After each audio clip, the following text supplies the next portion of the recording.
un business avec une vision. C'est la vôtre, hein. Il y a quelques années déjà, vous avez cru à l'hydrogène. Vous avez été d'ailleurs épaulé par Air Liquide, hein, qui d'ailleurs une nouvelle fois vous épaule pour cette levée de fonds de 80 millions d'euros. Votre ambition, c'est quoi? Alors, notre ambition depuis le départ, c'est de trouver une solution pour que les véhicules qui vont continuer à rouler dans les villes, comme les taxis, puissent le faire, mais en arrêtant de polluer. Et votre choix, c'est porté sur l'hydrogène. Notre choix s'est porté sur l'hydrogène dès que la solution hydrogène a commencé à exister. C'est vrai que l'aventure avait commencé un peu avant, on avait commencé en 2009 à l'époque avec des véhicules électriques à batterie. Ouais. On n'avait pas réussi à démarrer.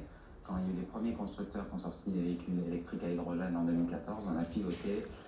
J'ai été voir Air Liquide, effectivement très vite on a pu lancer en 2015, pendant un COP21, la flotte Hype avec les 5 premiers véhicules à hydrogène. Alors le problème c'est que 95% de l'hydrogène produit aujourd'hui n'est pas vert, c'est fait à partir d'énergie fossile. Là le vôtre, on parle d'hydrogène vert.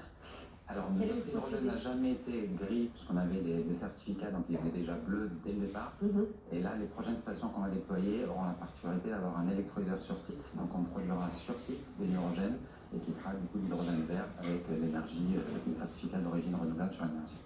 Alors vous avez votre vision, je le disais, c'est d'évangéliser tous les taxis parisiens.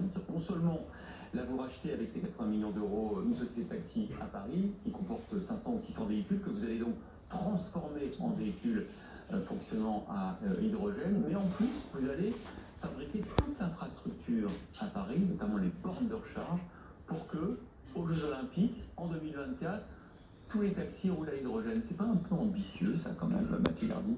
C'est ambitieux, mais ça l'est un petit peu moins maintenant qu'il y a 5 ans. Et grâce à la crise? Non, grâce au fait aussi à tout ce qu'on fait depuis 5 ans. Ouais. Mais c'est sûr qu'on a beaucoup bénéficié des effets de la crise, des différents plans de relance et de l'attention qu'il y a maintenant sur les solutions hydrogène.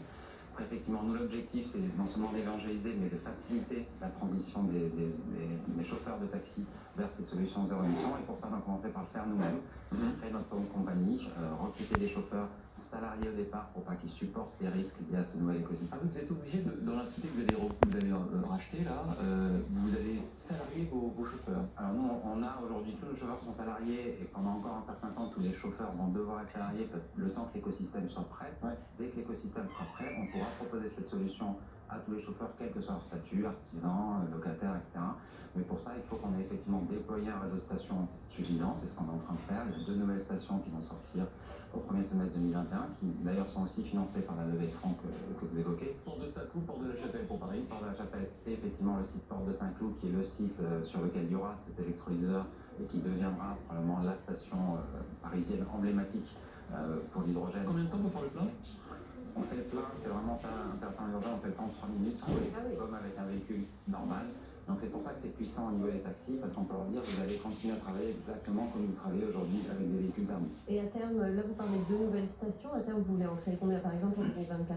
Alors 2 nouvelles stations au premier semestre 2021, 4 au total sur 2021, et à horizon 2024 une vingtaine de stations qui vont mailler la zone parisienne, enfin région Île-de-France, sachant aussi que les nouvelles stations sont beaucoup plus grosses que les stations qu'on utilise actuellement. Donc c'est pas juste un nombre de stations, c'est une capacité globale du réseau.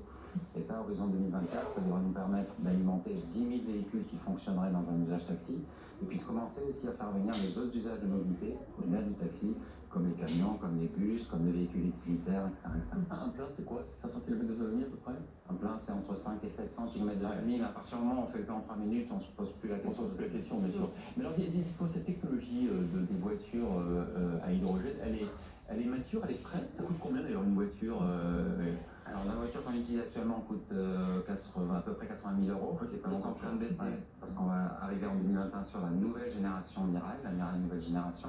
Donc tout ça est cher, mais la techno est mature. Et la raison pour laquelle c'est cher, c'est juste le passage à l'échelle.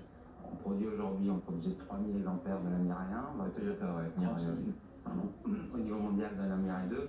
Il faut rapidement en produire 300 000 pour que les prix baissent rapidement. Pareil sur les stations, il faut qu'il y ait plus de stations, des stations plus grosses. Et là, on sait qu'on peut faire baisser les prix juste avec ce passage à l'échelle. On n'a pas besoin de rupture technologique. C'est un business très intéressant que vous êtes en train de monter parce que non seulement il y a cette vision, on verra si vous avez raison, et ensuite c'est que vous surfez un peu sur tous les dispositifs d'aide, les encouragements du gouvernement avec le plan de relance, de la mairie de Paris aussi j'imagine. Il faut jongler avec de multiples interlocuteurs. Exactement, il faut être très très opportuniste. On a démarré en 2015 dans l'indifférence quasi générale, sauf le soutien de la mairie, le soutien de la région. Les stations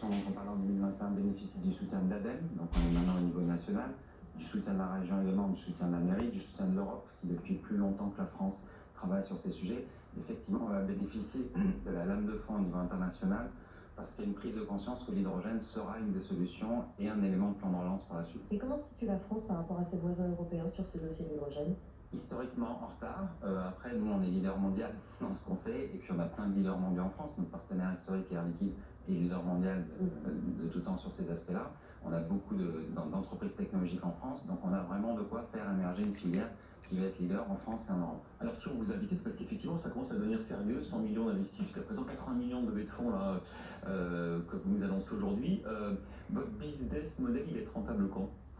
Notre business model n'a pas vocation à viser la rentabilité court terme, puisqu'on est vraiment dans une ligne de développement, à la fois à Paris et puis sur des zones géographiques, puisqu'on va maintenant commencer à répliquer ce qu'on a fait à Paris dans d'autres grandes villes.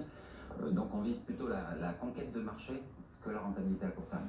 La conquête de marché, ça passe déjà par ces 600 premiers taxis qui vont donc sillonner à hydrogène les rues de la capitale. Merci beaucoup Marc Verdier, président.